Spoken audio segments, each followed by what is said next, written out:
E aí, pessoal, segunda-feira, feriado, dia do trabalho. Parabéns aí a todos os trabalhadores e trabalhadoras. Hoje é o nosso dia, né? Quem tá aí movimentando o Brasil afora, né? Pessoal, eu quero falar rapidinho aqui sobre o caso da capivara filó. A gente sempre, antes de dar a nossa opinião, de falar alguma coisa, a gente espera ter fatos concretos. E ontem à tarde a gente teve, digamos assim, uma parte da resolução desse caso, e eu quero comentar o que eu acho, o que eu achei sobre isso. Ontem, na verdade sábado à noite, se eu não me engano, o juiz Márcio Cavalcante, espero que não tenha errado o nome, determinou que a capivara filó voltasse para o seu dono, para o Agenor. Para quem não acompanhou, né, o rapaz tinha uma capivara na propriedade dele, fazia uns vídeos, umas fotos para a internet, alguém denunciou, o Ibama foi lá, multou ele e recolheu a capivara. Tiraram ela do habitat dela, levaram para uma jaula. Esse rapaz, ele vive no Amazonas, ele é um ribeirinho, ou seja, ele vive dentro da natureza. Uma casa flutuante em cima do rio. Então ele não tinha um animal preso em casa, o animal estava solto. Tipo o exemplo dos meus quero-quero aqui no pasto. Estão soltos, mas eles convivem comigo. E o que aconteceu é que esse animal foi recolhido, foi para uma jaula, né? E isso criou um movimento muito grande. Entraram na justiça e a justiça então determinou a volta desse animal para o seu habitat. O juiz colocou na sentença uma frase muito interessante que eu achei muito coerente da parte dele, que foi dizer que não é a capivara que vivia no ambiente do Agenor, e sim o Agenor que vive no ambiente da capivara. Ou seja, o rapaz e a família dele moram no meio do mato, literalmente no meio do mato.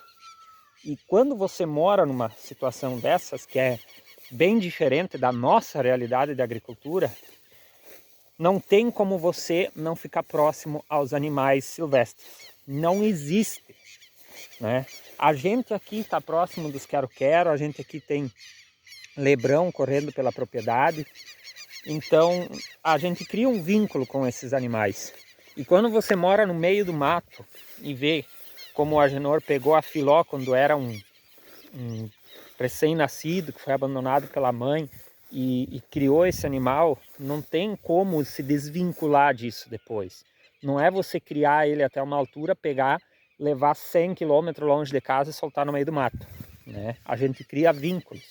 E eu acho que isso é muito importante num caso como esse, né, que eu sempre digo assim, não é só o caso de uma capivara, mas é um contexto todo por trás disso que é importante ser analisado, né?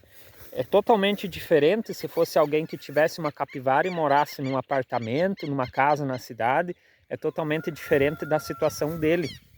Então esse juiz, ao meu ver, ele foi muito coerente em fazer essa análise do contexto, do ambiente em que esse animal vivia, solto dentro de uma propriedade, e ao mesmo tempo ele vinha para a família, entrava dentro de casa, né? E a gente viu nas imagens aí que o pessoal fez, né? Ele chama, vem, então não tem como não ter um vínculo.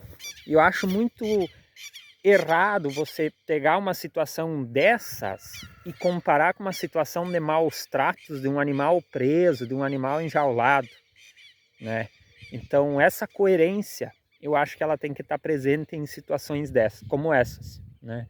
E a gente fica muito feliz que nesse caso, até o momento, esperamos que o desfecho final seja esse, que a justiça foi feita e que esse animal possa viver aonde ele cresceu, aonde ele viveu e é muito bem tratado. Então o questionamento que a gente faz é o seguinte: nesse caso foi uma denúncia, né? E pelo que a gente viu de informação, o Ibama, nesse caso, nem foi até na propriedade deles para verificar como esse animal vivia, né? Ele simplesmente multou, autuou e recolheu esse animal. Nem foi lá recolher, mandou que o rapaz levasse até a cidade lá, né, esse animal. Então eu acredito que tem que ter a coerência quando a gente fala de órgãos públicos, né, que garantem leis, por exemplo, que aplicam leis. As leis são feitas para serem cumpridas, porém uma realidade de um animal silvestre numa cidade, um apartamento, é totalmente diferente da realidade de um animal silvestre lá da Amazônia, no meio do mato, na beira de um rio, convivendo com os moradores. Então, isso tem que ser levado em consideração, né? O ambiente todo, e não só a situação em específico. Então, a gente fica muito feliz porque nós somos da agricultura, eu não sou um ativista pela causa dos animais, mas eu acredito que as pessoas elas têm que sempre procurar o bem-estar melhor dos animais. E quantas pessoas no interior recolhem um animal silvestre que está com uma pata quebrada, que está machucado, ou um filhotinho que foi abandonado e acabam criando. E eu vejo isso como um exemplo, né? Se fosse eu à frente, eu teria feito diferente. Eu teria pego o exemplo desse rapaz como um exemplo de uma campanha de proteção aos animais, de cuidado dos animais, de cuidado com a natureza. E não ter colocado ele como um criminoso, né? Como ele foi colocado. Então a história ela foi distorcida. Que bom que teve um desfecho assim. Então eu sou muito favorável às pessoas que pegam um animal que está doente, que está machucado, que cuidam dele, ou um animal pequeno abandonado, né? Que cuidam, que tem nas suas casas dentro de um bem-estar. É muito melhor do que você ver um animal machucado, morrendo, passar e nem dar bola. Só que o que acontece? Situações como essas mostram para as pessoas que quem vê, por exemplo, um animal machucado, mostram no seguinte fato: se você pegar ele e cuidar dele, você vai se incomodar. É mais fácil deixar ele lá morrendo. Infelizmente é essa a visão que é passada em casos como esse. Quando na verdade deveria ser bem o contrário, deveria ser uma campanha mostrando que você deve sim ajudar a natureza, ajudar os animais e viver em harmonia com ela. Meu ponto de vista, tem gente que discorda, tem gente que no vídeo anterior colocou que ele não podia cuidar, que não podia criar, mas experimente você achar um animalzinho silvestre na sua propriedade, quem é do interior, e ligar para um órgão desse, ó, tem um animal doente aqui, vocês vêm recolher. Será que vem? Então nem sempre a gente tem esse auxílio para poder fazer isso. Essa é a minha opinião. Quer deixar a sua opinião?